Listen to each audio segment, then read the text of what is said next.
nje. Leo ni siku yetu wa tunaenda nje. Leo ni siku yetu ya mwisho wa mwezi. Kwa hivyo ibada yetu huwa ni fupi sana. Na baadaye ni kwamba tunaenda nje kwa sababu ya kufikia wale ambao hawajamjua Yesu. Bwana asifiwe. Huwa wageni wetu tunachukua siku moja kwa mwezi ili ya kwamba tukaweze na kwenda kuwafikia wale ambao hawajapata na kuokolewa. Na mimi nashukuru kwamba Mungu amezidi kutenda, kwa sababu hata katikati yetu tuna watu ambao tumewafikia kwa njia hiyo, na Mungu anazidi kutenda. Unajua mimi nasema kwamba hata wakati mtu mmoja anapookoka inakuwa ni shangwe sana kule mbinguni. Bwana Yesu asifiwe. Bwana Yesu asifiwe. Kwa hivyo vizuri sana unapokuja na kujumuika nasi pamoja, kwa sababu ya mzigo huu, kwa sababu kufikia wale ambao wako kule nje. Na pia tunatamani katika maisha yetu ya kwamba kila mmoja wetu tuwe na ule moyo, si tu siku moja hii ambayo inakuwa ya mwezi, lakini kwamba hali yetu, maisha yetu ni kwamba tunatamani tukapate na kufikia, tukaweze na kuwafikia wale ambao hawajamjua Yesu. Bwana Yesu asifiwe.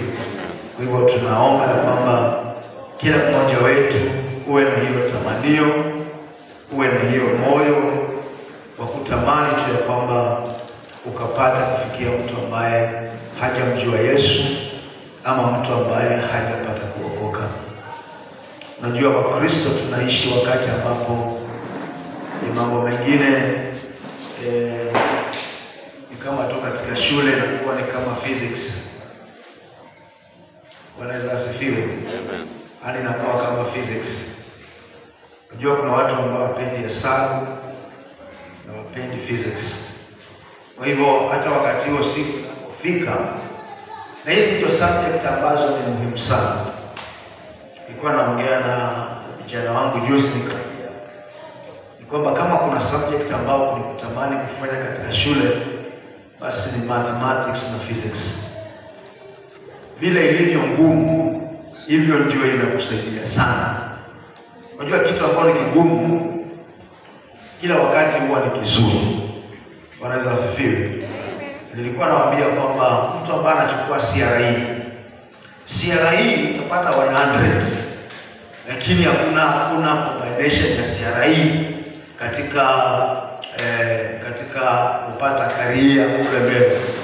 Unakuta kwamba CRE ambayo umepata, kama wewe ni mwalimu ambaye umefundisha CRE, unakuta kwamba possibilities zako za kupata kazi unang'ang'ana sana kuliko yule mtu ambaye amesoma mathematics na physics. Bwana Yesu asifiwe. Kwa hivyo ni vizuri sana kutamani jambo hilo ambalo Mungu nzito linakaa ngumu, na unapokuwa ndani yako hiyo ndio umezoea, inakuanga ndio nzuri kabisa, kwa sababu hilo jambo ndio linamuinua sana. Unajua zawadi ambayo itakayokuwa ni kubwa sana kule mbinguni itakuwa ni taji ya kuhubiri habari njema ya Kristo Yesu. Bwana Yesu asifiwe. Hiyo ni tang'aa kuliko zote. I think ni katika kitabu cha Danieli 12 mstari wa 3. Maybe soma pale kama tumepata. Ndio maana tamani kitu ambacho ni kizuri. Tamani kwamba upate gold. Kupata gold si, lakini tamani katika maisha yako na kuwa na gold. Bwana Yesu asifiwe. Na hiyo unapata kwamba hiyo ni kitu ambacho kinakusaidia sana. Kwa mfano na tusome thing in Daniel 12 verse 3. Daniel 12:3 inasema, na walio na hekima watang'aa kama mwangaza wa anga, na hao waongezao wengi kutenda haki, na hao waongozao wengi watang'aa kama nyota milele. Amen. Bwana asifiwe. Ni kwamba wao wanaoongoza wengine kutenda haki watang'aa kama nyota milele na milele. kwamba those who are leading, Kiingereza inasema vizuri sana. Ndugu yetu. James Version, NIV, na wale wa Kiingereza.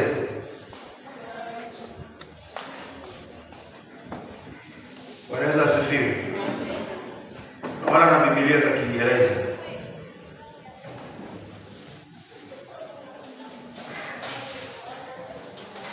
Tutabana Biblia yake. Daniel chapter 12 verse 3 says, Yeah. Those who are wise will shine like the brightness of the heavens, and those who lead many to righteousness like the stars forever and ever. Amen. Those who are leading others to righteousness. Sisi ambao tunawaongoza wengine katika haki ni kwamba shine. Tutakuwa na kutopewa taji ambayo itashine kuliko zote. Na ndio maana kuhubiri habari njema ni nzuri sana kwa kila mmoja wetu. Kwa hivyo katika hii tumekuwa tuna hilo kitabu ambacho ni Learn and Share. Kitabu hiki kinaitwa Learn and Share. Bwana asifiwe. Na hii kitabu imekuwa ni msingi mzuri sana ambayo inatusaidia tujifundishe na tufikie. Learn and Share. Na katika hii kitabu ni kwamba kinatupa pia nafasi kama hiyo evangelism ya kawaida. Ni kwamba hii inakupa zaidi ni kinadini evangelism, lakini evangelism hii ambao iko hapa inadili zaidi kwa sababu inatupa katika mtazamo wa kuwafikia pia hawa binamu zetu Waislamu. Wanaweza wasifiwe. Ndio maana kinadili evangelism. Hii evangelism in general, lakini kinatupa nafasi nzuri ya kuweza kufikia hata wale binamu. Na ndio maana mtu yote ambaye atamaliza hii kitabu vizuri, hakuna swali katika litakaloulizwa kule nje na hawa ndugu zetu Waislamu washindi. Wanaweza asifiwe. Hakuna nini ambao utakaoulizwa ushindi. Na ndio maana ni vizuri kwa sababu tunapoenda kule watu ambao tunawafikia pia ambao wana form percentage kubwa ni kwamba tunafikia hawa binamu zetu tunafikia unakuta kwamba kama tumefikia watu 100, binamu zetu wanakuwa kama 30 ama wanakuwa kama 40. Kwa hivyo hatuwezi kuwa kwamba tukakosa kujua ama mbinu ya kuweza kuwafikia. Na ndio maana tunaona kwamba ni muhimu kwetu tukapata kujifundisha mbinu ya kuweza kufikia hawa binamu zetu. Na ndio maana tumekuwa tumejifundisha mpaka chapter 11, sasa hizi tunaenda chapter 12. Bwana asifiwe. Na Mungu ametusaidia. Kwa hivyo naamini ya kwamba na tukianza next year tutaiweka katika system nyingine tofauti. Tutakwasa tunakaa katika group. Ni kwamba tunaweza kudiscuss sasa group. Bwana asifiwe. Kwa hivyo Mungu anatusaidia next year tutakuwa tunahubiri kama imekuwa inahubiri, kwa sababu already watu wanaelewa ya kwamba vile imekuwa inaendeshwa. Na kwa hivyo hata kama walimu wetu watapewa hiyo nafasi, watapata kumalizia vizuri hizo chapter 8 ambazo zitakuwa zimebaki. Bwana asifiwe. Kwa hivyo katika hii ningependa tuzungumzie about hope. Nazungumzia about tumaini. Na tumaini katika maisha ya mtu inakuwa ni jambo ambalo ni muhimu sana. Bwana asifiwe. Unajua mtu kulose hope. Mtu akilose hope katika maisha, huyo mtu anakuwa kwamba hana future tena. Na ndio maana hope ni vizuri sana kwa Mkristo kwamba kuwa kila wakati uko na tumaini. Yesu Bwana anapoandikia Korintho katika kitabu cha 1 Corinthians chapter 13 mstari wa mwisho, I think ni verse 13. Anasema kuna mambo matatu muhimu sana. Anasema haya mambo matatu Kristo akikosa ni kwamba yeye atakuwa mtu wa kuhangaika. Hebu dada yetu kama umepita mapata pale katika 1 Corinthians 13 ule mstari wa mwisho, anasema kwamba mambo haya matatu ni makubwa. Mambo mengi ni makubwa, lakini haya matatu ni makubwa sana. Korintho wa kwanza 13 inasema, basi sasa inadumu imani, tumaini, upendo. Haya matatu, na katika hayo lililo kuu ni upendo. Amen. Anasema kwamba mambo matatu ambayo yanadumu ni imani, upendo na tumaini. Bwana Yesu asifiwe. Amen. Na katika hii iliyo kubwa ni upendo. Kwa hiyo kwamba Mkristo mpaka tuwe na imani, yani faith. Kitu cha kwanza uwe na faith ndani ya Kristo kwa kumkubali yeye kuwa Bwana mwokozi wa maisha yako. Baadaye kwamba uwe na imani ya kuishi kila wakati. Lazima kama tutaishi kwa imani, wenye haki wangu wataishi kwa imani. Bwana Yesu asifiwe. Kwa hivyo kuna ile imani unapomuimani kusaidia kumpokea Yesu Kristo, inaitwa saving faith. Lakini baadaye tunapokea imani kila wakati. Ndio maana Yesu Kristo anasema kwamba imani yako imekuponya. Ni kwamba katika maisha ya kila siku sisi ni kwamba kwa sababu ni kwamba tuko katika ufalme mwingine. Ufalme wetu si wa hii dunia. Tunaishi katika the kingdom of God. Na hivyo kwamba tukaishi katika ufalme, ni lazima tukapata kuwa na imani. Kwa hivyo tusipokuwa na imani, hatuwezi kufaulu kuishi, kwa sababu mambo yetu ni ya imani. Ndio maana wakati mwingine haya mambo katika mambo ya kawaida watu wengine hawaelewi, ni upuzi kwao, lakini kwetu ni kwamba sisi imani ndio msingi. Kwa sababu tunapoongea wakati mwingine katika hali ya kawaida watu hawezi kuelewa.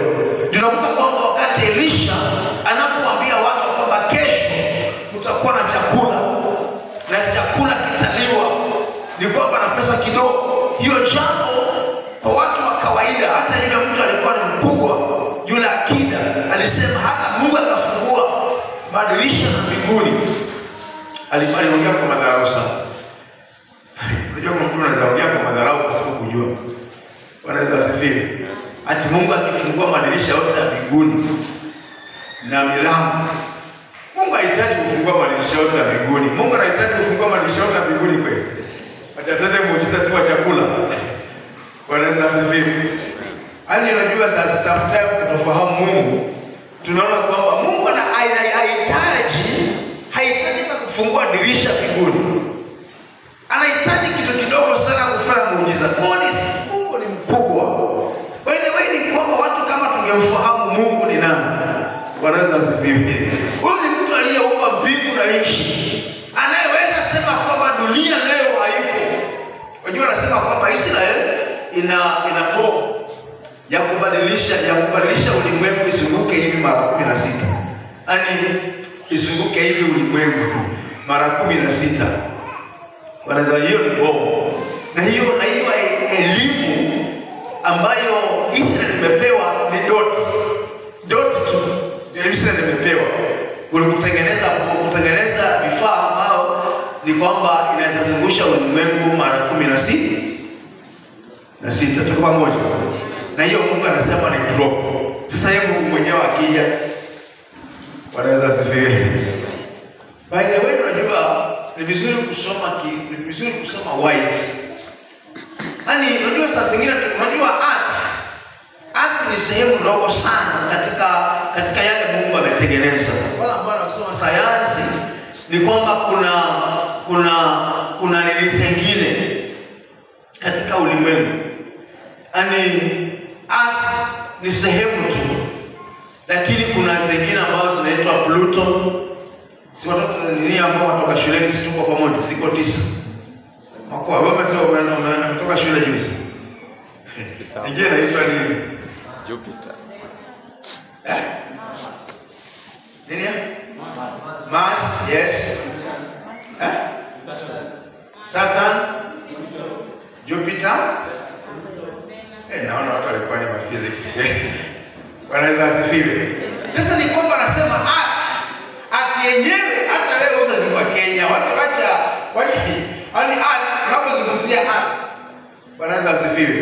Earth peke yake mwingine bado hujafika Uganda, mpakani hujafika mpaka wa Ethiopia, hujafika mpaka wa Somalia.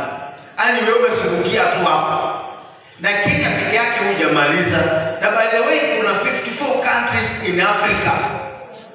Sasa ni kwamba kama wewe unazunguka Kenya peke yake, ni kwamba what about East Africa?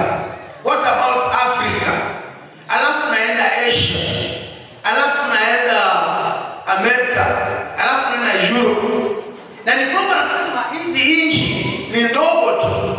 Maji ni mengi kuliko hizi nchi. Na hii ni kwamba ni ndogo tu. Wanasema Jupiter kama Jupiter iko kubwa sana. Na wanasema kwamba kuna stars na Earth. Na ziko nyingi, millions and millions and millions stars ambazo zinashana na Earth. Unajua mtu anapofikiria star anafikiri kitu kidogo. Ni kwamba Earth vile dunia ilivyo na wewe utazunguka mahali, ni kwamba kuna star ambayo inapita ulimwengu, inapita dunia. Na hizo star si moja, there are millions and millions. Kwa hivyo Mungu ni mkubwa, si vile tunavyofikiria, ni kwamba vile Mungu alivyo. Ndio maana wakati mwingine tunapoona shida zetu na tunaona kwamba Mungu hawezi kutatua, mpendwa, Mungu wetu ni mkubwa. Ni mkubwa sana. Mkubwa sana. Lakini anataka tu kuja kwetu apate kujinyenyekeza ili kwamba tupate nafasi ya kumuelewa. Kwa sababu yeye ni mkuu, yeye ni mkuu. Hakuna kitu ambacho Mungu hawezi. Na ndio maana ni vizuri tukaishi kwa imani. Jambo la kwanza imani, jambo la pili ni kwamba tumaini. Unaishi ukijua kwamba mpendwa kuna tumaini. Bwana asifiwe. Usikufe moyo wakati wote. Wakati wote jua kwamba wewe ingawa uko hapa duniani lakini wewe si mtu wa dunia. Hata kama shida zinakusumbua vipi, jua kwamba siku moja mimi nitaingia mahali nitaishi milele na milele. Ndio maana ni vizuri kila wakati kama mtoto wa Mungu ishi na tumaini. Hata kama mambo yamelemea duniani, ni kwamba wewe usiishi kama dunia vile inasema. Na usiishi kama vile watu wanasema. Ni kwamba ishi kama vile Mungu wako anasema. Kwa sababu dunia tutaiacha siku moja, tutaenda kuishi milele na milele. Bwana asifiwe. Kwa hiyo ishi na hiyo tumaini kila wakati. Ni kwamba Mungu, unajua wakati mwingine tunaishi watu ambao hawakubali mambo yako, watu hawakupendi, sijui nini, unafikiria dunia iko hivyo. Hata kama watu wote hawakupendi, kuna mtu mmoja ambaye anakupenda sana. Anaitwa Yesu. Bwana asifiwe. Yakupendi kwa sababu ya vile ulivyo mzuri, kwa sababu hapana kupenda tu vile ulivyo. He just love you every day. Ndio maana ni vizuri kujua kwamba tuna mtu mmoja ananipenda. Na ni kwamba tembea katika ule upendo. Yule anakupenda ni mkubwa. Unajua ukipendwa na mtu ambaye ni mkubwa, boss. Ndugu yangu hata staff kama anakuchukia na unapendwa na boss, sio tu sawa. Kwa hivyo furahia kupendwa na Mungu. Bwana asifiwe. Kwa hivyo ni kwamba katika mambo matatu ni kwamba ni vizuri tukaishi na imani, tukaishi na upendo na tukaishi na tumaini. Nasema kwamba zaidi ya mambo ile kubwa sana ni upendo. Kwa hivyo leo ningependa kuzungumzia about hope. Na kitu kimoja ambayo ndugu zetu kule wale ambao ni binamu ama wale ambao ni Waislamu, kitu ambacho hawana kabisa maisha yao ni hope. Hawana tumaini. Yaani hata wale ambao katika ndoa anaishi na wasiwasi. Kwa sababu yaani Qur'ani imeruhusu mtu aoe wake wanne. Kwa hivyo hata wewe ukiwa pale unaweza kutolewa mara moja. Ndio maana katika ufalme wa Mungu unawatetea sana wamama katika Ukristo. Mama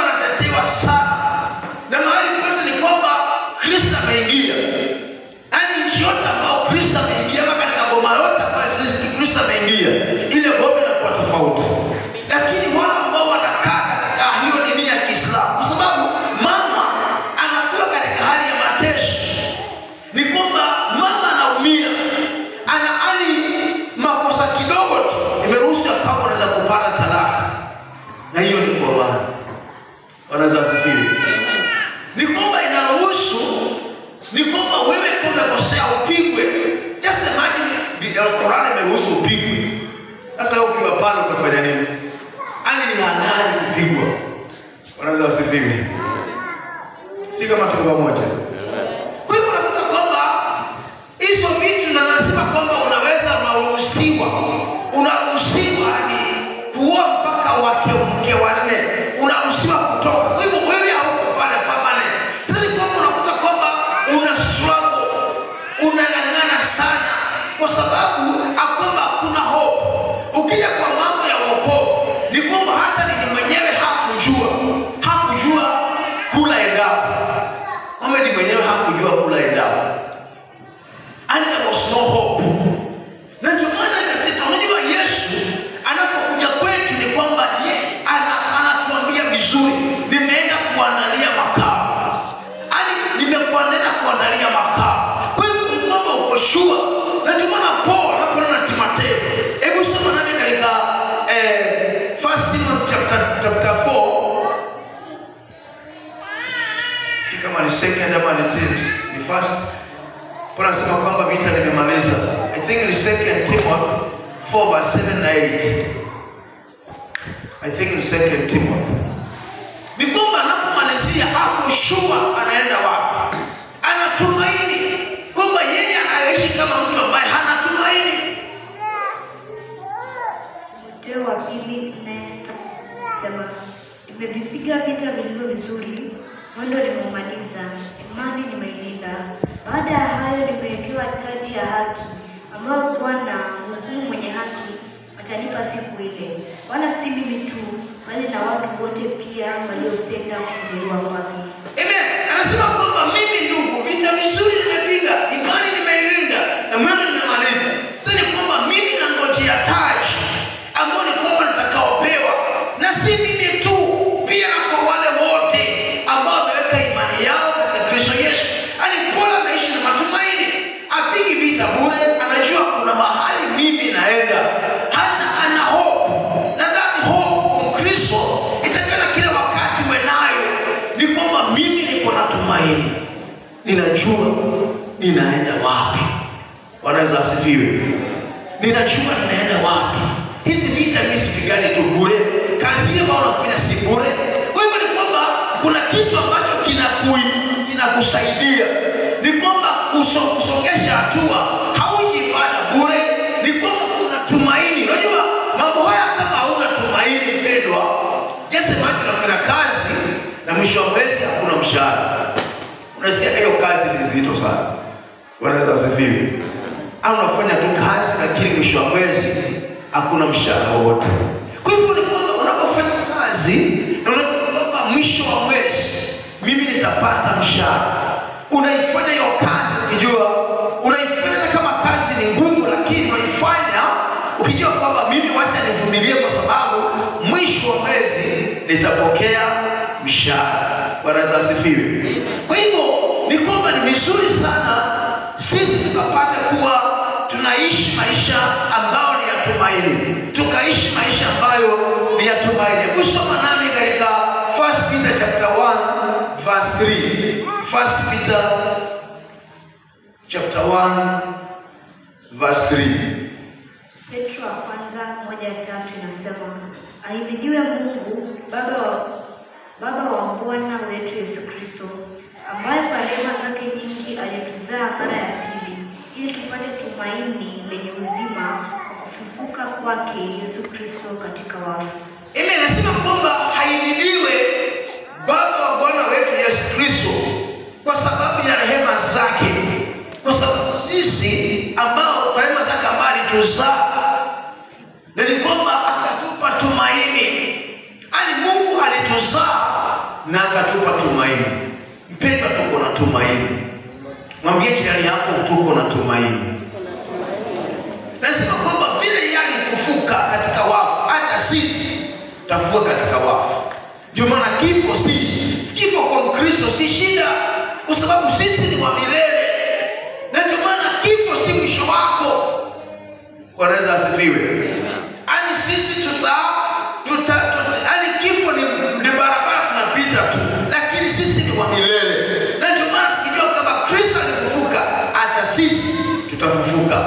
pamoja naye. Bwana Yesu asifiwe. Yaani fanyika the first fruit, na si kwamba sisi pia tutafufuliwa pamoja naye. Kwa hivyo katika hii tunaangalia, katika hii tunaposoma hiyo topic tunaangalia mambo katika mtazamo wa mambo 8 ambayo inakuwa muhimu sana. Jambo la kwanza tunaangalia katika mtazamo wa Kiislamu, Islamics. Number 2 ni apologetics. Number 3 ni vile mawasiliano, communication. Number 4 ni biography ama maisha mapya. Ni kwamba number 5 ni comparison ama kulinganisha. Tunalinganisha Biblia na tunalinganisha Quran. Na baadaye ni kwamba tunaangalia ushuhuda. Na baadaye ni kwamba tunaangalia mfano. Bwana Yesu asifiwe. Tunaangalia witness. Witness inaitwa kwa Kiswahili ni ushahidi. Alafu tunaangalia mfano. Bwana Yesu asifiwe. Kwa hiyo ni kama mambo haya tunaangalia katika mtazamo huo. Kwa hivyo tunapoendelea ni kwamba katika Uislamu katika msingi wake vile ulivyojengwa haukuja katika misingi ambayo ilikuwa ni mizuri. Bwana Yesu asifiwe. Amen. Katika kule Meka ni kwamba watu walikuwa wanaabudu miungu. Na watu walikuwa wanaabudu miungu, yaani watu walikuwa ni kama vile Paulo alienda kule Athene na baadaye kusema kwamba hawa watu wanampenda Mungu. Yaani wanampenda Mungu lakini wanaabudu Mungu asiyemjua. Bwana Yesu asifiwe. Kwa watu walikuwa wanaabudu tu. Wanaabudu miungu wengi sana. Na kwa hivyo Muhammad alipokuja akapata kwamba watu wanaabudu Mungu.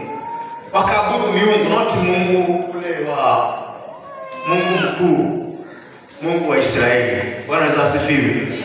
Kwani kwamba alipokuwa anaabudu ni kwamba pale yeye akasema kwamba watu wataabudu Mungu mmoja. Na katika pale akasimamisha, kulikuwa na miungu 360 ambao walikuwa wanaabudiwa wakati ule na wale wa Quraysh. Kwa hivyo Muhammad akaona kwamba ni vizuri sisi tukapata kuabudu Mungu mmoja. Ni kwamba tuabudu Mungu mmoja. Na katika pale ni kwamba akachukua Mungu mmoja anaitwa Hubal. Na Hubal alikuwa tu ni Mungu ambaye alikuwa pale mmoja wao, akaharibu hao wengine, lakini akaacha mmoja katika wale 360 alikuwa anaitwa Hubal. Nilikwamba akasema kwamba watu kapata kumwabudu. Na system ambao walikuwa naabudu nayo wakati ule katika Meka hakuitoa. Ni kwamba kwa hivyo watu mpaka saizi wanaabudu, wanaenda, kulikuwa ni Kaaba ni kule ambapo ni kwamba kule ni sehemu ile ambao walikuwa wanaweka ile miungu. Na ni kwamba kulikuwa pia na jiwe ambalo walikuwa wanaenda wanalibusu. Kwa hivyo hizo vitu hazikuondolewa, lakini akasema kwamba sasa sisi huyo Mungu tutakayemwabudu ni yule mmoja, lakini kwamba kulikuwa na Mungu alibakishwa pale. Yale vile mambo yalikuwa yanafanyika pale hayakuweza kuondolewa. Ni kwamba kwa hivyo ikawa kwamba katika kule kuabudu misingi ya Uislamu katika njia ambazo hazikuwa ni nzuri. Ndio maana unakuta kwamba wakati Elia anapokuja sema kwamba takana Mungu aabudiwe, Mungu wa Israeli, ilikuwa kwamba Elia aliharibu madhabahu yote ya Baali. Na ni muhimu sana kwa sababu kuna watu wengine pia wameokoka wakaanza kuabudu Mungu wa kwao. Mungu sijui wa Kirinyaga wa mlima, watu wengine Mungu wao. Tunakuta kwamba watu wengine tumeokoka lakini hatukuacha zile culture zetu za zile miungu tulikuwa tunaabudu. Mpendo hapo huwezi kuendelea vizuri katika wokovu ikiwa kwamba wewe zile misingi zako ambazo ulikuwa nazo kitambo kabla hujaokoka bado tunaendelea nazo. Na ndio maana katika hiyo Uislamu katika hali ambayo haikuwa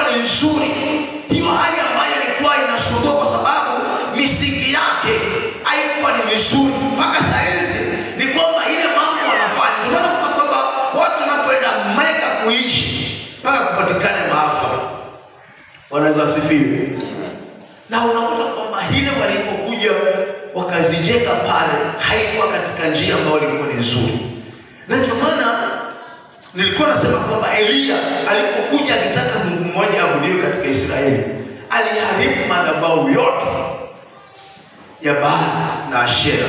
Wanaweza asifiwe. Na baadaye kwamba akaanza kujenga madhabahu, akachukua mawe 12 ya Israeli, mawe 12 kulingana na kabila za Israeli, akayapanga yale mawe ni kwamba kuwakilisha kabila 12 za Israeli.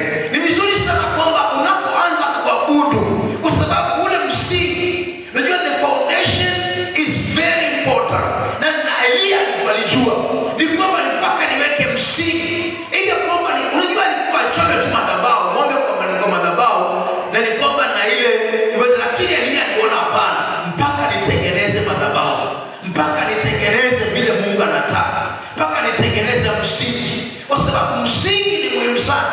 Lakini katika Islam ni kwamba ulianza katika msingi mbovu, na ndio maana katika Islam ni kwamba kuna vitu vingi ambavyo vinafanyika ambao si sawa. Na ndio maana mtu yote ambaye ameingia katika Islam, kuna mambo mengi ambayo yanafanyika. Sasa ni kwamba kuna majini mazuri na kuna majini mabaya. Na katika Qur'an kuna kitabu kimoja kinadili na mambo ya majini. Wewe kuna kitu unaweza kubali katika Kristo, kuna majini mazuri na kuna majini mabaya. Unajua kuna majini ambayo walili wako nayo wanakuletea pesa, lakini unajua pesa yenyewe wanaenda kuiba ya watu. Unaweza sikia. Tuliwaambia mama mmoja alikuwa anakaa kutoka hii plot ya pili pale. Huyo mama alikuwa anauza duka. Sasa alipokuwa anauza duka ni kwamba akawa anauza tu akiweka pesa. Sasa ni kwamba akaona hesabu ameuza shilingi 1000. Na baadaye akaenda kuangalia hakuna kitu, hana chochote.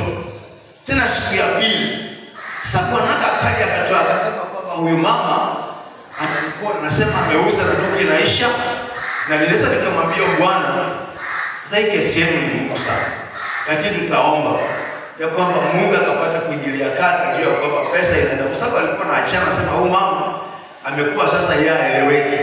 Mimi naleta pesa, amefungua duka, imefungua, ameuza jana shilingi 8,000, ni kwamba pesa yenyewe hakuna. Leo zile ameuza hakuna. Kwa hivyo nikamwambia ni kwamba sisi tutamuomba Mungu. Wanaweza asifiwe. Mungu akaweka kuingilia kati. Na kwa hivyo ni kwamba tukawa tulipoomba na wao sasa. Tuliomba na wao, na ni kwamba tulipoomba na wao, hiyo nilikaenda, hiyo nilia majini kaenda. Na sasa mama akaanza kuuza vizuri na nilikaanza kunilikwa duka. Hata kama ni wewe mtu ufanyaje hesabu, unaweza kuona ikiwa sana leo ujui. Hata pesa yako unaweka tu, unajua kuna watu wanaweka tu pesa kwa box na lazima hesabu jioni. Kuna vitu zinachukua pesa za watu. Kuna duka moja nilikuwa namuuzia kule Bamburi. Nafikiri jawahi ushuhudia. Sasa huyu mama ni customer wangu. Na alienda pale. Sasa huyu mama akienda kuuza, hiyo duka inajaa. Bamburi tu pale stage. Hiyo duka inajaa kweli. Wanaweza zivile. Lakini ukiuza unakuwa unauza siku nzima, lakini ukija kwa hesabu jioni 2,000. Lakini umeuza kweli, umeuza. Wewe unaona umefikisha 30,000, lakini ukija kwa hesabu kwa draw ni 2,000. 2,000 ndio iko pale. Kwa hiyo pesa anauza zikienda. Kwa hivyo ni kwamba kulingana na Islam ni kwamba hiyo ni nzuri. Kuna haya majini ambayo yanakuletea pesa. Na ni kwamba na watu wengi sana wako na, unajua katika hii, kwa sababu tunaishi Mombasa, upiana mfano ni rahisi. Ni kwamba katika nyumba nyingi sana za nini ukianzia pale katika wale ambao wamekaa katika hiyo mtaa ule wa kutoka Kisauni kuelekea Bamburi na watu ambao wanaishi Kibokoni sana, utakuta kwamba kuna mtoto mmoja ambaye anawekwa tu na kuwa susu, yana tunaomba tu ute, sababu kwa Mombasa nakana uelewe hizi vitu. Wanaweza asifiwe. Lakini hiyo familia ni matajiri sana. Zile magari wanaondoka nazo hapo wakiingia nazo ni magari za nguvu. Lakini sasa wanaharibu mmoja wa familia. Sasa ni kwamba mmoja wa familia aidha mtoto ama nini unakuwa umeharibika, lakini pesa inaingia. Sasa ni kwamba yale majini sasa ukaa katika yule mtoto, ndio maana sasa akaweza kuleta pesa, na hiyo kwao ni sawa, kwa sababu Qur'ani imeweka hivyo wazi, ni kwamba unaweza kuwa na majini mazuri ambao ni kwamba hiyo haina uharibifu. Majini wa mabaya ni wale wa kunyonga watu, wale mapepo, lakini hawa kuleta pesa ni wazuri. Wanaweza wasifiwe. Na hiyo ni imani sasa. Hiyo ni kitu ambacho wameamini. Kwa hivyo hiyo msingi sasa katika hiyo nini ambao unaletwa, unakuta kama msingi kama huo umejenga katika msingi ambao si mzuri, na unakuta wana practice hiyo ni mambo kwao ni sawa tu. Ni sawa tu wao wanapochukua yale. Kwa nini kwa hivyo mtu mmoja anaharibika, lakini wao wako tu sawa. Ukiangalia kwamba hapa Coast ama ukienda dini ambao ni za wakuni sana, utakuta jambo hilo likiwa linafanyika. Hivyo anachukua mtu mmoja, ni kwamba mtu mmoja, na ikawa kwamba huyo mtu mmoja ambaye anachukuliwa anakuwa kama kikao. Kulikuwa na mmoja ambaye tulikuwa tunaongea naye juzi, ni kwamba anasema kesha tu ambao tumetoka hapa, anasema kwamba ile familia imeingia, ni kwamba ni familia ambayo ni kali sana. Wanaweza wasifiwe. Ani vitu ambavyo zinafanyika pale ni vitu za kushangaza tu. Na ndio maana ni vizuri wewe ambao wewe umeokoka usikubali kabisa kuolewa katika dini ya Kiislamu, kwa sababu kulingana na Waislamu wanapokuwa, mama hana shida na wao, kwa sababu wewe utaenda uolewe, hata wana shida ya kubadilisha jina, hata wewe ndio wana shida, wewe hata ukikataa kusilibishwa wana shida, lakini watoto wako ambao utakao wazaa ni kwamba ni wao, na wao watapewa majina.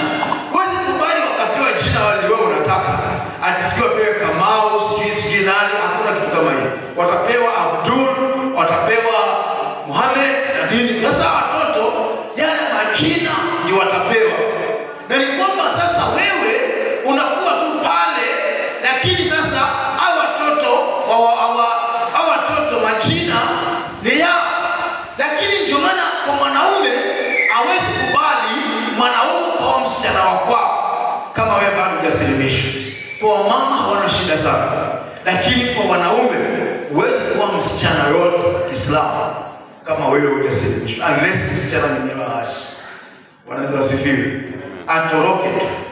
Kwa hivyo ni kwamba ni jambo ambalo la muhimu kujua kwamba wewe ukijiingiza katika nini kama hiyo, utakuwa unajiingiza katika mahala ambapo patakusumbua sana maisha yako. Ni kwamba ndio maana ni vizuri usingatie vile Biblia inasema, usifake chochote kwamba mimi hata kama mimi nikusema kwamba hata hapa amekosekana wanaume, wacha niende kuwa kwa Uislamu. Mpendwa, utajiingiza katika hali ya shida. Bwana asifiwe. Bwana Yesu asifiwe. Kwa hivyo ni kwamba katika mambo mengi ni kwamba wanahusisha mambo ya kitamaduni ama mambo ya pagan. Wanajihusisha katika yale mambo ya pagan. Natafuta jina. Wanaweza asifiwe. Jina zuri. Lakini watu wanaelewa pagan, si ndio? Kafiri kweli. Kafiri inakuwa hadi sana. Wanaweza asifiwe. Amen. Ndugu anasema kafiri, lakini kafiri. Wanaweza tuelewa pagan. Wanaweza asifiwe. Ani watu ambao hawa practice mambo ya kiungu, ama watu ambao practice mambo ya Mungu wetu ambaye tunamwabudu. Wanaweza asifiwe. Wanaitwa the pagans. Kwa hivyo ni kwamba hawa nini yao wamehusisha sana vitu vingi ambazo hazikutolewa. Na kuna mlima pale katika kule Mega ambao ni kwamba unaitwa Safa na Marwa. Ile wakati kulikuwa na wale watu ambao walikuwa na mapagani, ama wale ambao walikuwa mjini Mungu, wale walikuwa na miungu, walikuwa wanazunguka hivi, wakitoka huu mlima wanaenda huo mlima. Ilikuwa ni hali ya walikuwa wanazunguka hivi wanarudi, wanazunguka wanarudi. Sasa ni kwamba wakati ambapo nini walipoleta dini ya Kiislamu hawakutoa hiyo. Sasa watu wakienda Meka bado wanazunguka hizo mlima wa Safa na Marwa. Bwana asifiwe. Wanazunguka huku wakienda huku, wanazunguka huku wakienda huku. Sasa hizo vitu hazikutolewa. Ni kwamba kwa hivyo katika hiyo nimejenga katika mambo mengi ambayo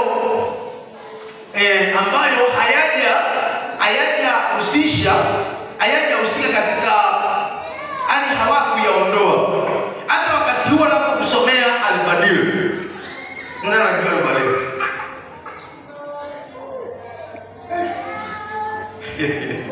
Watu wa baba na wajui. Tuko Mombasa, sasa watu wa bara tuwahubiria hivi. Na sisi tuko Mombasa. Yesu mtajani kwa alini. Hakuna mtu ashaona mtu akisomea Al-Badil. Jesi, waliona. Ushaona vile nasomewa? Bwana asifiwe. Nani ashaona? Hizi vile takara tunaangalia. Bwana asifiwe. Sasa hiyo unaposomewa hiyo, ndugu, wewe kama Muislamu hata unaona siku moja. Uliona? Mtu anasema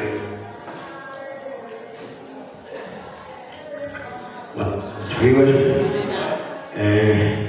Ni moja ya kitabu cha Islamu ambao ni Qur'an. So huwa kuna sehemu ambao huwa mambo mazuri yanabadilishwa kuwa mambo mabaya. Bwana Yesu asifiwe. So unaposomewa kimambo mabaya huwa unabadilika, hata zaidi ya yote pia hata kukuua anaweza kuua. Sasa kile kinatendeka pale ni kwamba wanapokusomea hili Al-Badil, aidha wakimaliza utakuwa mwenda wazimu ama wewe utakufa. Sasa ni kwamba wanapokusomea hili sasa spirit ambayo inatoka pale inakuingia wewe sasa.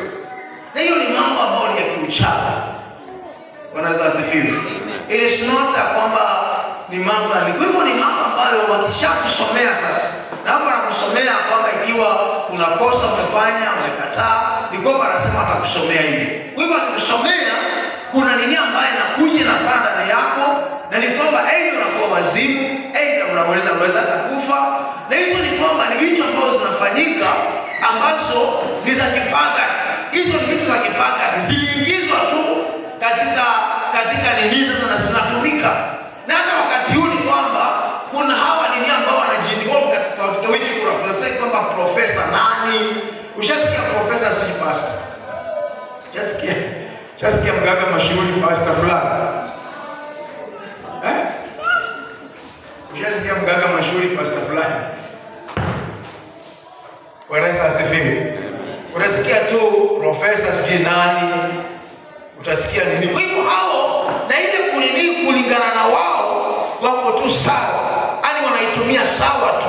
Wanatumia Qur'ani katika ile hali ya kufanya mambo yao. Na ni kwamba katika hiyo unakuta kwamba wao wanajihusisha, wala ambao wako pale wanajihusisha ni mambo ya kipagani ambayo yaliingizwa katika hali ya dini. Na kwa hivyo unakuta kwamba hiyo hali inakuwa ni mbaya inakuwa ni mbaya wakati ambapo sisi ama watu wa Mungu wanakosa kufahamu ni kwamba ni kitu gani ambacho kinaendelea. Kulikuwa na mmoja ambaye aliokoka, anashiriki pale kanisa la New Apostolic. Sasa alikuwa ananielezea vile alikuwa anafanya kazi pamoja katika msikiti. Yale mambo hayaona. Bwana asifiwe. Mambo makubwa sana. Kwa hivyo ni vizuri sana kujua ni kwamba tunapoingia, kwa sababu hata Wakristo wengine hawaelewangi hizi vitu, hawajui. Lakini ni vizuri kujua kwamba msingi ambao umetolewa pale si msingi ambao ni mzuri, ni kwamba ni msingi ambayo ni mbaya. Na ndio maana unapobuild katika wa kimitume na kinabii. Very important, kwa sababu tusipojua ule msingi ambao tumejengwa juu yake ni kwamba itaweza kutusumbua.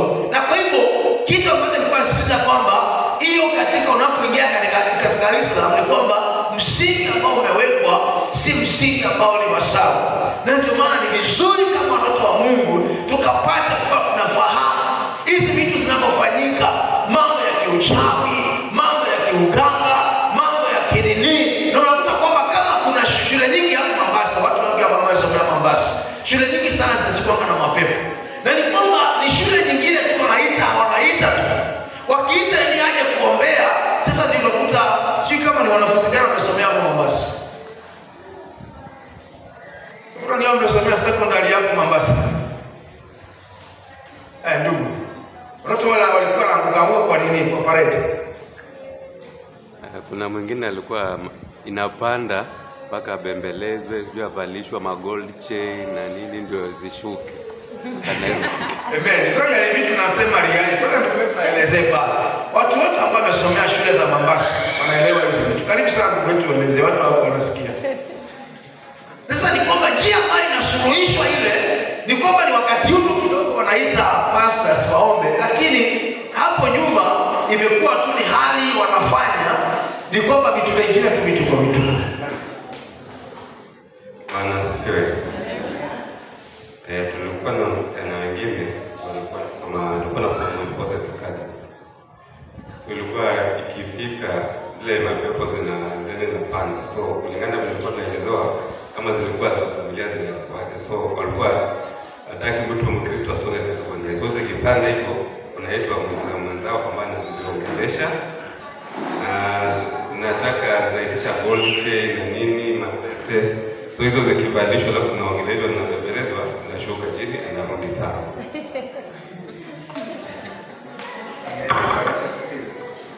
Kwa sababu tuko Mombasa, kuna dada yetu mmoja, ndugu yetu Robert anajua.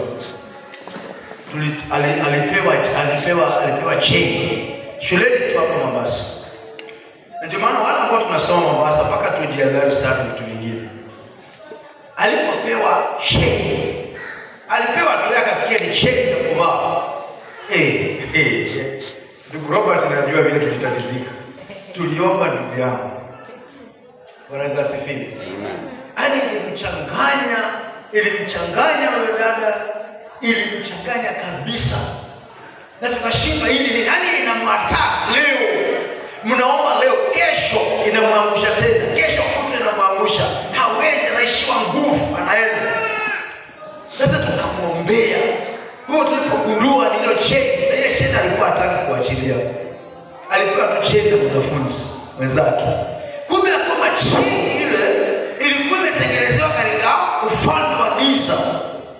Na ilikuwa hiyo cheni alipoachilia ilikuwa imebeba vitu vingi sana. Ilikuwa imebeba vitu vingi na ni kwamba ilikuwa ilikuwa na huyu dada alikuwa anaenda chini akigaagaa kama nyoka. Na kuja kukombolewa ilikuwa tu neema ya Mungu. Na ndio maana ni vizuri kujua kwamba tunaishi katika ulimwengu ambao tuko ni ulimwengu gani. Na ni kwamba ni vizuri kama umeokoka, jua kwamba hizi vitu zipo. Na haya mambo yanafanyika. Ndio maana ni vizuri kujua wewe ni kwamba umeingia vipi katika wokovu na unatembea vipi ndani ya Yesu. Ndio maana unapokuwa kwamba wewe unajielewa, unajijua vizuri, ni kwamba mimi ni mtoto wa Mungu na ni kwamba ndani yako mpaka ukae katika njia ambazo zinampendeza Mungu. Otherwise kuna attacks nyingi ambazo zinaendelea mpaka leo. Bwana asifiwe. Amina. Pigia Bwana Yesu makofi kama. Kwa hivyo tena katika hatua nyingine tuangalie utetezi wa imani.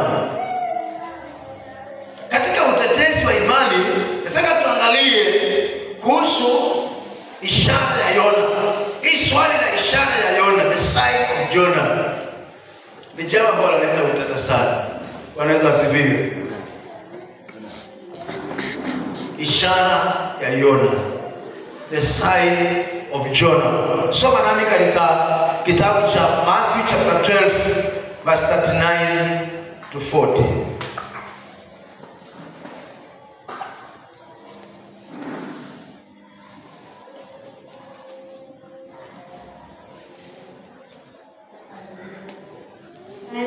12:30.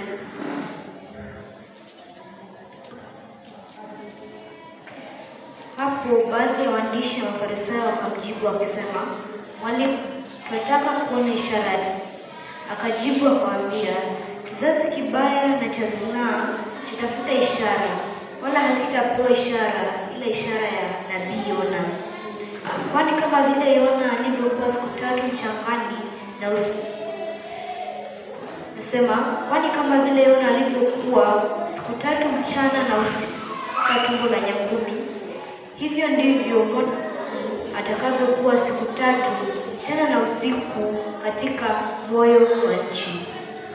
Amen. Kwa hivyo ni kwamba kuna hali ambayo inatafsiriwa na hiyo katika Uislamu, na hili jambo limekuwa na utata sana. Kuna mtu ambaye anaitwa Ahmed Deedat kutoka South Africa ambaye anaelezea kuhusu hiyo the sign of Jonah, ishara ya Yona.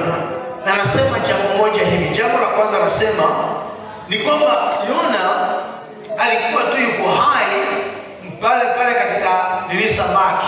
Ndani ya samaki Yona alikuwa yuko hai. Na ni kwamba Yesu anaposema hivyo ni kwamba alikuwa hai katika ya samaki. Inamaanisha kwamba hata Yesu pia hakufa. Alikuwa tu hai. Anasema kwamba alikuwa hai na hakufa. Kwa hivyo alikuwa hai tu, Yesu hakufa msalabani. Ndio maana inaletwa hiyo kusema kwamba unajua the Muslim believe ni kwamba Yesu hakufa msalabani. Kwa hivyo ni kwamba huyo anateta anasema kwamba ni kweli. Kama Yona, Yesu alipeana mfano wa Yona, na Yona akiwa katika tumbo la samaki hakuwa amekufa, kumaanisha kwamba Yesu alikuwa yu hai. Alafu jambo lingine ambalo anateta nalo ni kwamba ikiwa Yesu alisulubishwa Ijumaa na baadaye akafuka Jumapili, hizo siku haziwezi kuwa 3. Bwana asifiwe. Ni challenge tunapoenda kutetea imani. Hizo siku haziwezi kuwa 3. Sisi ni kwamba haya maswali mawili ambayo yanatetewa. Jambo la kwanza anasema kwamba Yesu akiwa katika Yesu hakufa, alipokuwa tu hai, kwa sababu kulingana na mfano ule ambao alipeana ni kwamba Jona alikuwa katika kaburi, alikuwa katika tumbo ya samaki kwa siku 3. Kwa nasema kwamba Yona alipokuwa katika tumbo la samaki hakuwa amekufa. Bwana Yesu asifiwe. Na ni kweli Yona hakuwa amekufa, si ndivyo? Yona alikuwa amekufa. Kwa hivyo katika hapo unaweza kufikia kuna ukweli ndani, lakini si ukweli. Bwana Yesu asifiwe. Na ni kwamba jambo la pili kwamba Yesu alikufa on Friday. Akihesabu Friday, Saturday, Sunday ni siku 3. Siku hiyo anataka kwamba alikuwa usiku na mchana. Hivyo ndio Biblia inasema ni kama usiku na mchana. Kwa hivyo anasema kwamba hapa haikuwezekana kwamba yeye alimaliza siku 3. Sasa kwa hivyo hiyo linatetewa. Kwa hivyo tunapoangalia jambo hili ni kwamba ni vizuri tukaweza kuangalia ni kwamba Yesu alipokuwa kaburini alikuwa amekufa ama alikuwa yuko hai. Ni swala ambalo tutakana kuwa tunaliangalia, kwa sababu hapa ni utetezi. Huyo mtu ameleta utetezi. Bwana Yesu asifiwe. Kama vile Yesu alipeana mfano ule, inamaanisha kwamba yeye atakapokuwa kaburini atakuwa yeye hajakuwa amekufa. Na kwa hivyo tunaangalia jambo hili ni kwamba ni vizuri kujua Yesu hakuwa akimaanisha kuhusu kukaa ile hali yake ya kuwa hai ama hali yake amekufa. Ndio maana tunarudi pale katika hiyo Mathayo chapter 12 verse 39 and 40. Tuisome vizuri kwa sababu hiyo ni swali utaulizwa kule nje. Na ukiuliza ni vizuri sana kujibu vizuri vile inavyotakikana kujibiwa. Ni kwamba usikoroke ukajibu vitu vyako. Rudia tena dada yetu katika hiyo 39 na 40 Mathayo. Mathayo 12:39 na 40 nasema, akajibu akamwambia, kizazi kibaya na cha zinaa kutafuta ishara, wala hakitapewa ishara ila ishara ya nabii Yona. Kwani kama vile Yona alivyokuwa siku 3 mchangani na mchana na usiku katika tumbo la nyangumi, hivyo ndivyo mwanadamu atakavyokuwa siku 3 mchana na usiku katika moyo wa nchi. Kwa hivyo Yesu anasisitiza ni kwamba ule muda, hajasema kuhusu hali yake. Biblia inasema, Yesu hakusema hali yake anapokuwa katika tumbo ya samaki. Anaelezea vizuri sana mstari ule wa 40. Rudia tena mstari wa 40 na yetu. Nasema, kwani kama vile Yona alivyokuwa siku 3 mchana na usiku katika tumbo la nyangumi, hivyo ndivyo mwana wa Adamu atakavyokuwa siku 3 mchana na usiku katika moyo wa nchi. Kwa hivyo Yesu anasisitiza hivyo Yesu alivyokuwa siku 3, kama vile Yona alivyokuwa siku 3. Anaelezea kuhusu the time factor, anaelezea about the condition, anaelezea about the time factor. Ndio maana Biblia unaiangalia katika context. Kuna kitu kinaitwa context, Kiswahili kinaitwa muktadha. Ni kwamba kwa sababu usipoangalia muktadha vile wanasema, kuna mtu anaweza kuja kuchanganya. Na ndio maana hapa Yesu anazungumzia vizuri kabisa, ni kwamba kama vile Yona, Bwana asifiwe, kitu cha kufananisha, kama vile Yona alivyokaa katika tumbo ya samaki siku 3 usiku na mchana, hivyo ni kwamba yeye atakavyokaa, Bwana asifiwe, ni kulinganisha vile alivyokaa, hivyo ndivyo atakavyokaa yeye. Kwa hivyo anaangalia time, na anaeleza vizuri sana kwamba usiku siku 3, usiku na mchana. Hapo anaangalia the condition yake vile atakavyokuwa katika tumbo la samaki. Tuko pamoja? Pigia Bwana Yesu makofi. Na kwa hivyo ukifananisha pia katika John chapter 3 verse 14, Yesu anapozungumzia kuhusu ni kwamba kama vile nyoka alivyoinuliwa kule jangwani. Yohana 3:14 inasema, na kama vile Musa alivyomwinua yule nyoka jangwani, vivyo hivyo mwana wa Adamu hana budi kuinuliwa. Amen. Kwa hiyo hapa Yesu anapozungumzia anazungumzia kuhusu ile hali ya kuinuliwa. Azungumzie vile alivyokuwa, kwa sababu ni jambo la kufananisha. Na ni kwamba anapofananisha sasa huwezi kusema basi hiyo samaki ilikuwa imekufa vile hata Yesu mwenyewe pia alikuwa amekufa. Bwana asifiwe. Tuko pamoja? Kwa hivyo anasema kwamba hili jambo la kuinuliwa, kama vile nyoka wa shaba alivyoinuliwa kule jangwani, mwana wa Adamu pia hana budi kuinuliwa. Anazungumzia kuinuliwa. Jambo linalosisitizwa hapa ni kuinuliwa, si condition yake Yesu. Haifananishwi na ile condition ya nyoka wa shaba. Nyoka wa shaba aliumbwa kutokana na shaba, na kwa hivyo kilikuwa ni kitu ambacho hakina uhai, kitu ambacho kimekufa. Na ndio maana huwezi kulinganisha ile, ni kwamba katika condition ile ukalinganisha katika ile the New Testament, ukasema kwamba basi kama hii basi ilifanyika hivi, ni kwamba hiyo kitu kilikuwa hakina uhai, kumaanisha kwamba hata Yesu mwenyewe pia hakuwa na uhai. Itakuwa unaharibu, kwa sababu hiyo si kulinganisha kwa sawa. Yesu alikuwa anaguzia kuhusu kuinuliwa, kama vile nyoka wa shaba alivyoinuliwa kule jangwani, mwana wa Adamu pia hana budi kuinuliwa. Tuko pamoja? Pigia Bwana Yesu makofi.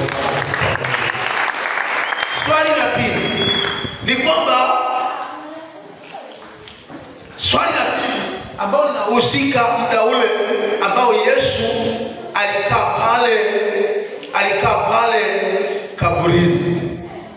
Yesu alikaa kaburini, kulingana na wanasema kwamba haiwezekani kabisa ya kwamba hizo siku zikawa ni siku 3, usiku na mchana. Bwana Yesu asifiwe. Haiwezekani kabisa hizo siku zikawa ni usiku na mchana. Kwa hivyo kulingana na Kiebrania kwa sababu kwa usiku ni tofauti na sisi. Wanaweza wasifiwe. Sisi tunahesabu, ni kama tunahesabu mchana na usiku inakuwa ni 48 hours. Kwa Ibrania hawahesabu 48 hours. Wanahesabu ya kwamba inapokuwa asubuhi, inapokuwa jioni. Hata katika kuumba kwa dunia wanasema kwamba ikawa asubuhi na ikawa jioni. Wanaweza wasifiwe. Kwa hivyo kwa kuhesabu si kama vile sisi tunavyohesabu. Na ndio maana sisi tunavyohesabu mpaka tumalize 48 hours ndio kuwa na siku. Lakini kulingana na Kiebrania ni kwamba wao wakifika tu siku ile nyingine wanahesabu ni siku 2 tayari. Yaani ikifika tu ya kwamba saa 1 jioni ama saa 12 na dakika 20 ama dakika 3 wanahesabu hizo ni siku 2 tayari. Ni usiku na mchana. Wanaweza asifiwe. Amen. Tuko pamoja. Amen. Kwa hivyo unakuta kwamba wakati Musa kuna mifano mingi sana katika Biblia ambao ni kwamba walidhihirisha hiyo wanapoizungumzia kuhusu hizo siku katika Biblia. Kuna mahali tu kwingi hata anasema kwamba Yesu alifunga siku 40 usiku na mchana. Soma nami katika Exodus chapter 24 verse 18. Kama sema kwamba yeye alifunga siku 40 usiku na mchana. Hivyo ndio Waebrania wanahesabu. Mwingine atafunga katika Job chapter 2 verse 13.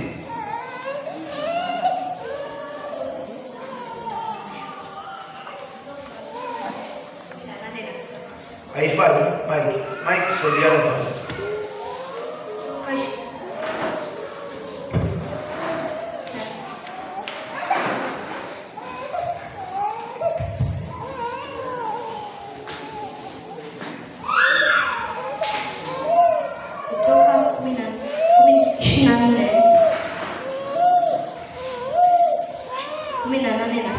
Musa akaingia ndani ya lile wingu, akapanda mlimani.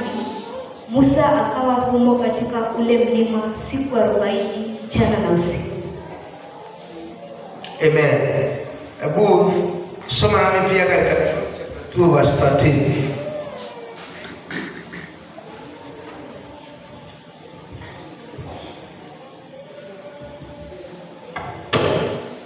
Ayubu 2:13 nasema, kisha wakaketi nchi pamoja naye muda wa siku 7 mchana na usiku, wala hapana mmoja aliyenena naye neno lolote, kwa maana waliona ya kuwa mashaka yake alionayo ni makuu mno. Amen. Kwa hivyo kama kulingana na nini ya kalenda ya Kiebrania ni kwamba kuhesabu wanahesabu tofauti na vile sisi tunavyohesabu. Wanaweza asifiwe. Wanahesabu usiku na mchana. Usiku na mchana. Na ndio maana hiyo siku tu inapofika ni kwamba imefika saa 12 jioni. Yaani jioni inaingia. Tayari kwao ni kwamba siku imekamilika. Hata kama hiyo siku bado haijakamilika yote, ni kwamba ni usiku na mchana. Wanaweza asifiwe.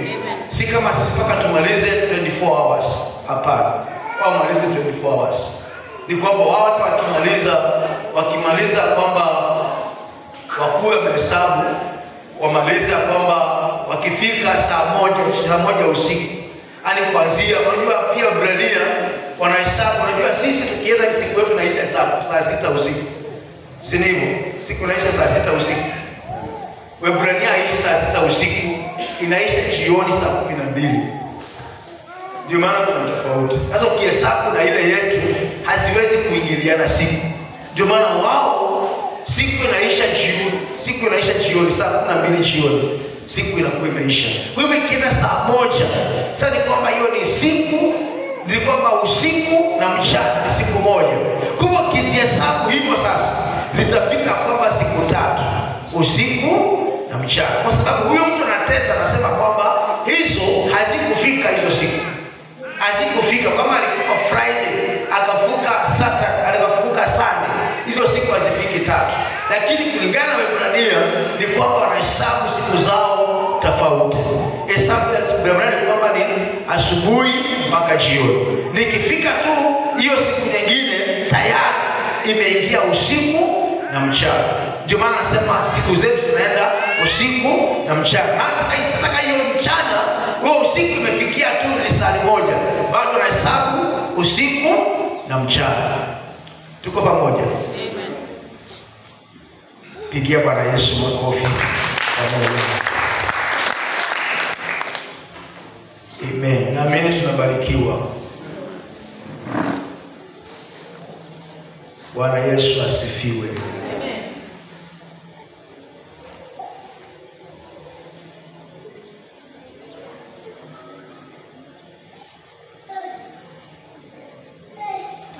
Kwa hivyo ningependa tuangalie wale ambao wakana Biblia, ulinganishi, the comparison between the Quran and the Bible. Ulinganishi.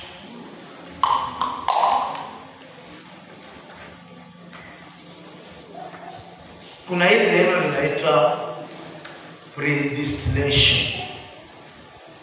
Predestination. Destination ni mahali ambapo unajua nitafika. Kama unatoka hapa unaenda Nairobi, nasema kwamba natoka hapa naenda Nairobi. Lakini predestination inamaanisha kwamba wewe hauna uwezo wa kula ambako wewe unaelekea. Bwana asifiwe. Kwa hivyo jambo hili la ni kwamba sisi tumekuwa katika kitabu cha nini nzuri, in the book of Romans. Nafikiri tunaweza kusoma Romans chapter 8 verse 29 na 30. Romans chapter 8 verse 29 and 30. Warumi 8:29 mpaka 30. Maana wale waliowajua tangu asili aliwachagua tangu asili wafananishwe na mfano wa mwana wake, ili yeye awe mzaliwa wa kwanza miongoni mwa ndugu wengi. Na wale aliowachagua tangu asili hao akawaita, na wale aliowaita hao akawahesabia haki, na wale aliowahesabia haki hao akawatukuza. Amen. Hata Wakristo wengi wanatumia mstari vibaya. Nasema kwamba Mungu alichagua walio wake kitambo. Wewe usimngane sana. Mungu alichagua. Yaani Mungu ashachagua. Sijui wewe unaelewaje?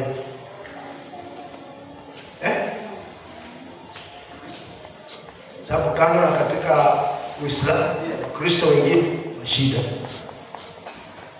Tusoma huo mstari vizuri pole. Sababu nataka kuuliza maswali hapo.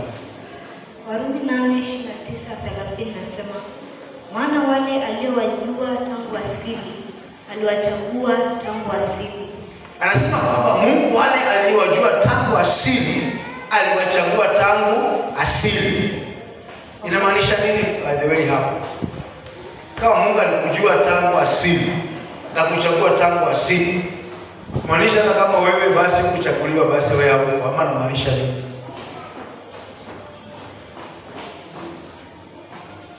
Bible study za maswali.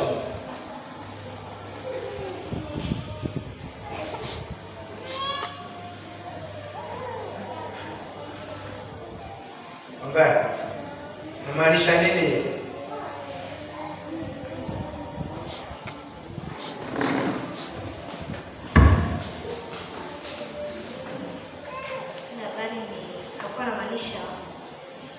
Kabla kufa kwake, yani kabla dhambi iondolewe katika ulimwengu, alikuwa ashatutambua. Kwa kama Mungu, mimi naweza tumia mstari nasema mimi Mungu hajanichagua. Sababu kama Mungu alichagua tangu asili, mimi siko.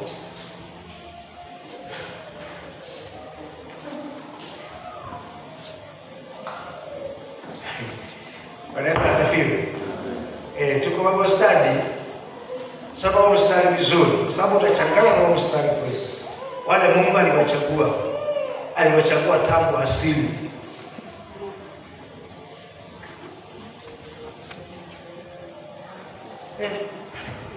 Kwa study ya Moses, naonaje?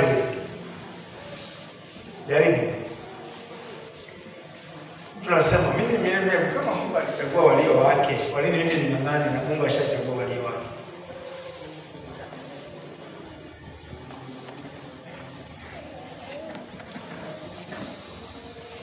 Bible study.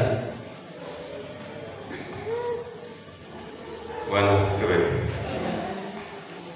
Mimi nadhani akisema aliwachagua tangu asili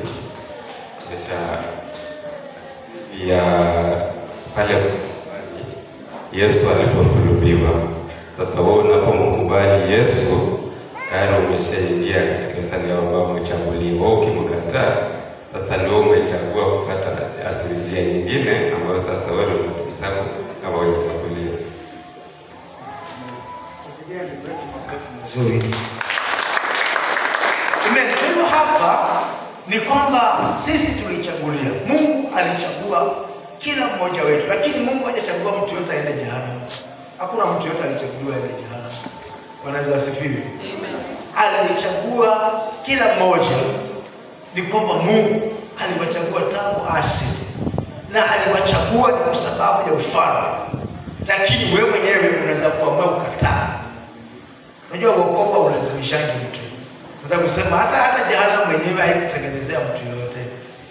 Ilitengenezewa shetani na malaika zake. Lakini kuna watu wengine wanapenda jehanamu kweli kweli. Wataenda, na Yesu akasema vizuri. Kama umetaka jehanamu vizuri. Bwana asifiwe. Utaenda huko wewe mwenyewe kwa kupenda. Ni kwamba si ati Mungu alikuchagulia huko. Lakini katika Islam ni tofauti kabisa. Na hiyo sasa utakutana nalo ukienda kuhusu mambo ya kuchaguliwa kula ambapo unakoenda. Wao wanaamini ya kwamba ni kwamba wewe Mungu amedetermine kule utaenda. Mungu amedetermine wewe kuwa mtu mbaya hivi ulivyo. Kama wewe ni mlevi, sema Mungu amesema uwe mlevi. Na Mungu amedetermine uwe mlevi. Kwa hivyo wao wanaitumia hiyo kwamba kusema hivyo. Mimi nisome kidogo katika Qur'an, katika sura, na yetu kuna sura hapo za Kiswahili. Hebu tusomee kidogo katika sura 9 mstari wa 51.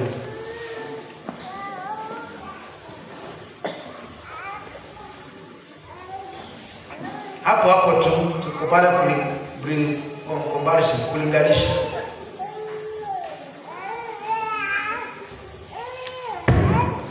Mepona hiyo ya kwanza sura 9 mstari wa 51.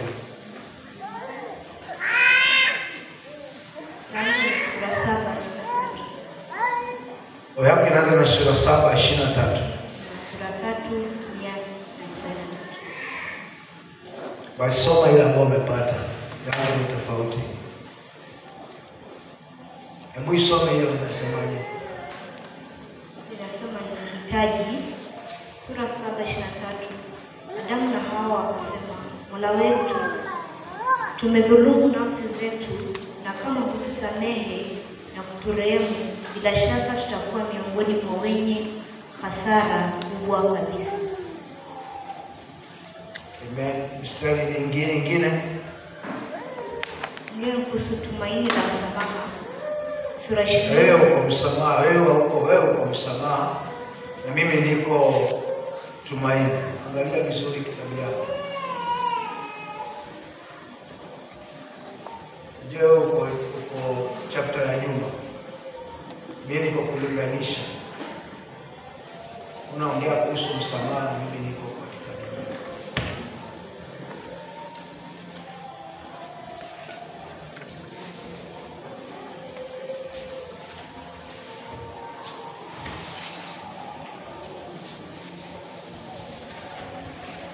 Umepaona pa kulinganisha katika tumaini, si katika msamaha. Hiyo nyingine walikuwa nasema katika msamaha.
Kiswahili asome Kiingereza tatusaidia.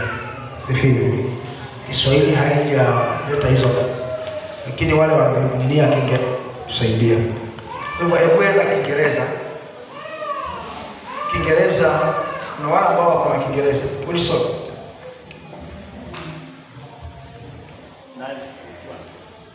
Ya, tuko katika kulinganisha hiyo ya kwanza 951. Mike nyingine pia ni hapo kwa Wilson.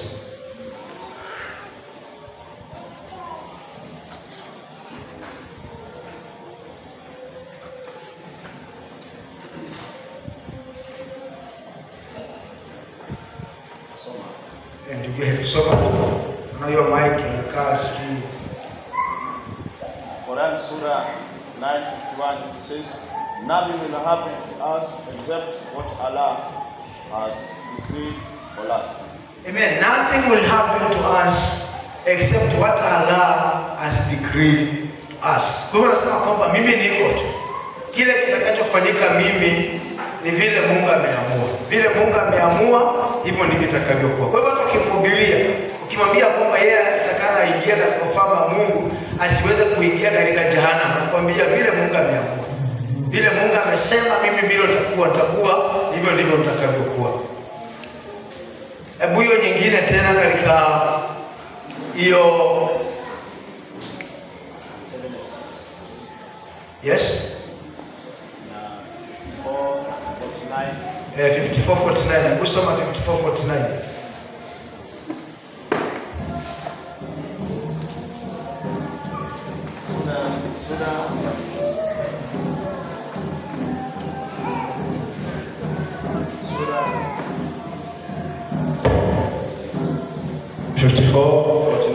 Says, all things we have created under a fixed decree. Amen. Nasema kwamba vitu vyote vimeumbwa ni kwamba vile Mungu tu amesema, vile Mungu ametaka. Hebu turuke pale tusome hiyo sura 76:29. Sura 76:29. It says, this is an abomination, whoever will let him take a straight path to the Lord. But ye will not, except as Allah will. Amen. Uamuzi wako hauko pale. Hakuna wewe, hadi vile Mungu atakavyoamua. Vile Mungu atakavyoamua tu, hivyo ndivyo utakavyokuwa. Kwa hivyo mtu abadilike, anasema kama vile Mungu amenitengeneza mimi, basi hivyo ndivyo nitakavyokuwa. Na hiyo inakuwa ni hatari sana kwa watu wengi. Ndio maana unapohubiria watu wengi anasema mimi vile Mungu aliamua, hivyo ndivyo nitakavyokuwa. Hebu soma pia 1693. 1693, it says, Allah steadied whom he will astray, and guided whom he will, but ye will surely have to account for all your occasions. Amen.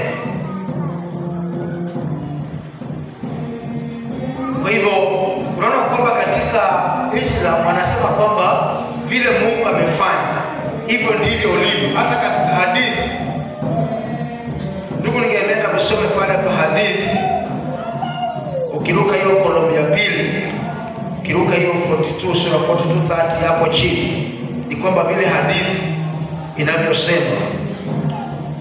It says, Allah created Adam. Yeah. Allah created Adam when he created him. Then he struck his right shoulder and took out a white race as if they were seeds. And he struck his left shoulder and took out a black race as if they were coals.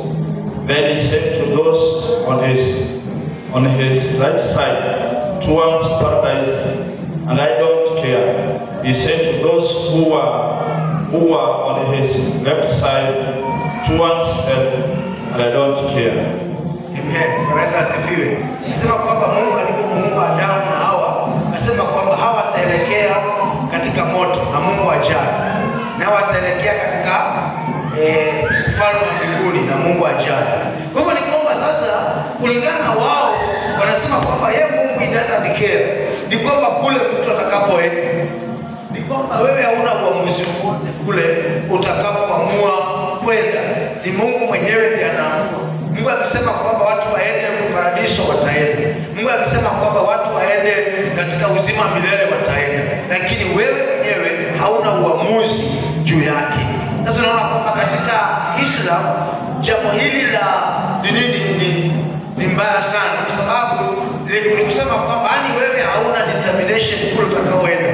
Wokovu katika kwetu ni kwamba anasema kwamba yeye Mungu akautoa mwanae wa pekee ili kwamba kila mwamini asipotee bali awe na uzima milele. Lakini yule atakayekataa, sasa ni kwamba Mungu anakupa nafasi ile self will kuchagua wewe mwenyewe. Katika Christianity ni kwamba unachagua, lakini katika Islam ni kwamba ni pale Mungu ameamua wewe. Hakuna wewe unaweza kosa kunini kule. Kama Mungu amesema unaenda huko, wewe unaenda. Kama amesema unaenda huko, wewe unaenda. Bwana Yesu asifiwe. Amen. Maybe tukizie katika ushuhuda, na tungeomba usome ushuhuda moja tu, baadaye kwamba zipata kumalizia. Ushuhuda, testimony. Ushuhuda, na leo tunatusomea tu ushuhuda.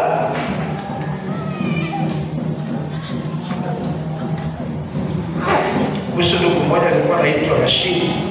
Tuone vile alivyompokea Yesu na vile maisha yake yalivyokuwa. Haina ushuhuda. Basi sana hii. Bwana Yesu asifiwe. Leo nitasomea watu Kiingereza. Kiswahili naona inatubua. Kwa hivyo polisi wanamsaidia Wangare hiyo asome Kiingereza tu. Kama yako pia testimony, angalia testimony. So, how long should we witness? My brother Walter. Sasa mimi nitakuwa na kuuliza maswali sasa. Alafu unajibu. Wewe umeuliza vipi? Topic nasema how long should we witness? Hapana, nasema testimony.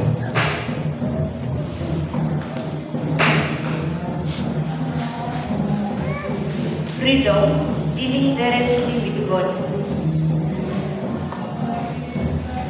So, understanding Muslim will help us to witness to them in a better way. That is the reason why we are asking Muslims convert to share the story with you. In this issue, Rashid from Uganda tells us how he came to Christ and what happened since. Amen. Nataka nikuulize swali. Rashid. Sasa wakati ni Rashid, sasa tunazungumza naye. Tuko pamoja? Halo, tuko pamoja? Amen. Sasa Wangare ndio Rashid, sasa tunazungumza. Rashid, would you please tell us about your background first? When I was 7 years old, I started schooling in a Christian school.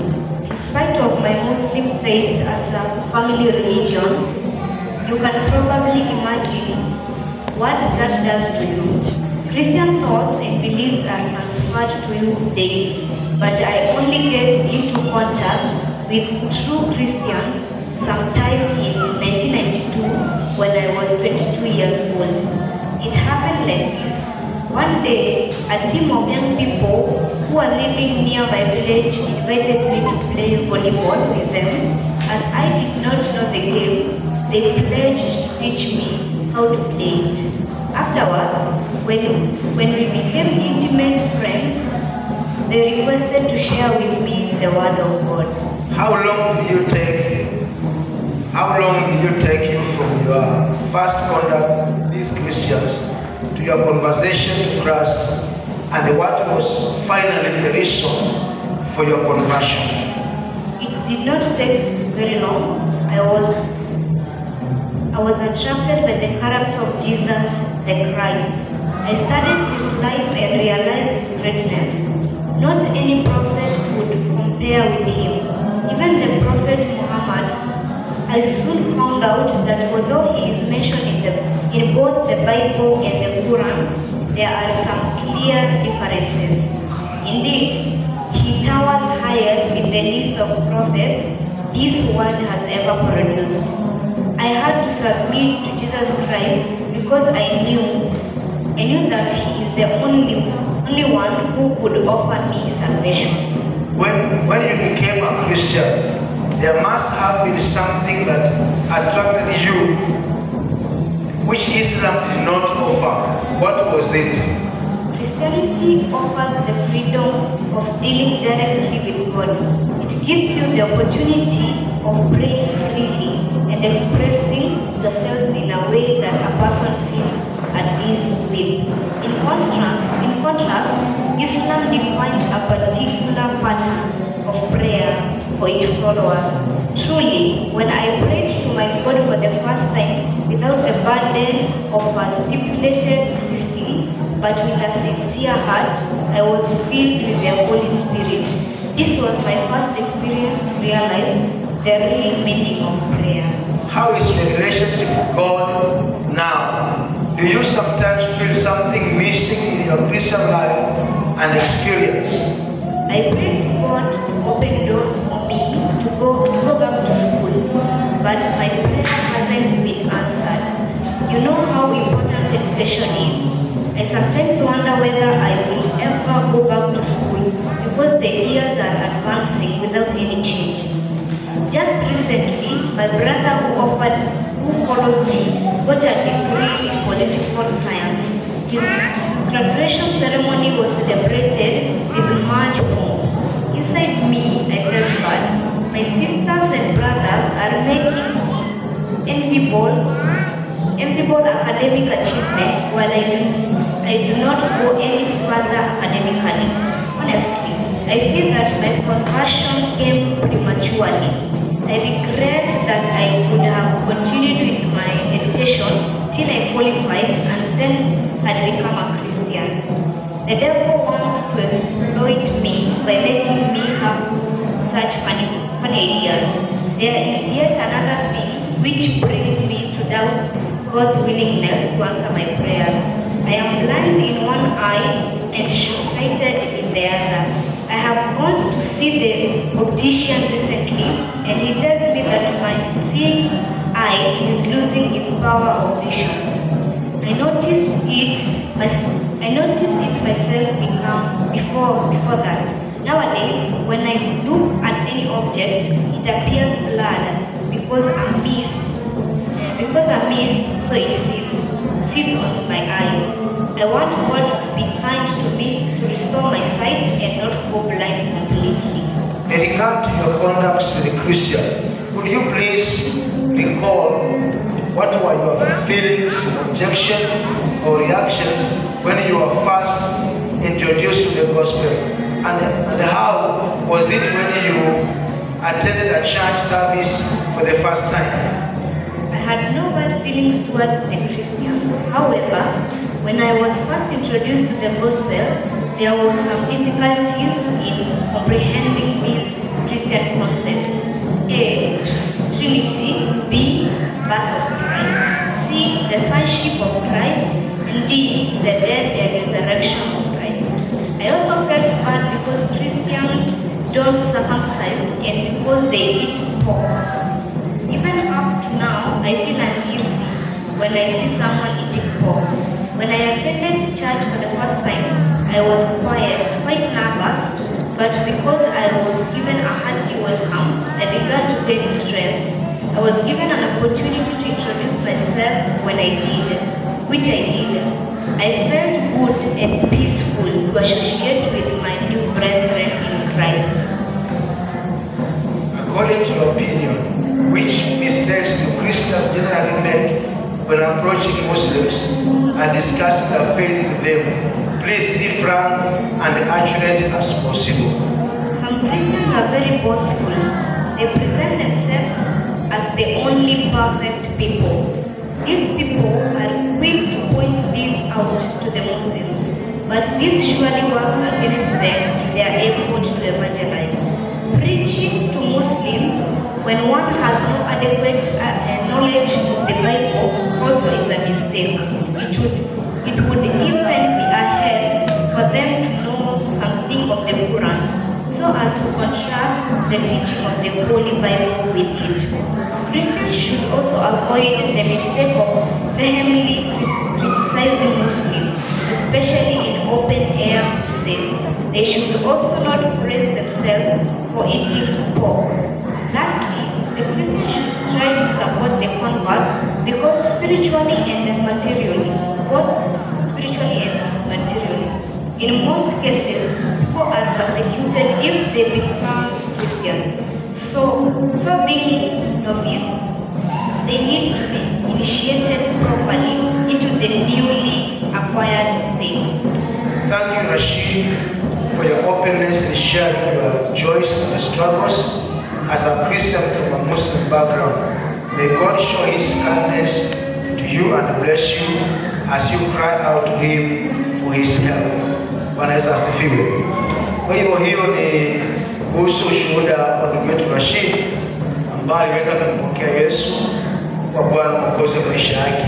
Hizo challenges ambazo amezipitia, nasema challenge ya kwanza ni kwamba alikuwa hajamaliza shule, na shule kwa sababu alikuwa hajamaliza na akageuka akawa ameokoka, ni kwamba wengine wote walisomeshwa lakini yeye hakusomeshwa.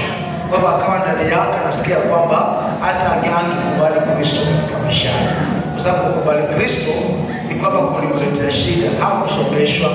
Jambo la pili ambalo alikuwa anamuomba Mungu ni kwamba alikuwa macho yake moja haioni, na hii macho ya pili ni kwamba alikuwa blind macho moja, na hii macho ya pili alikuwa naona kwa umbali.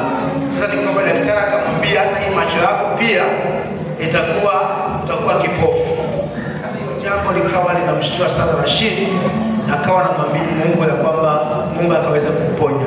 Kwa hivyo ni struggle ambazo anazipitia, lakini anaelezea vile ameendelea katika Kristo bila kudumu na bila kusimama. Kwa hivyo ningeomba nifike hapo na niulize kama kuna mtu ana swali, maybe ya kuuliza. Kama kuna swali lolote la kuuliza, unaweza uliza.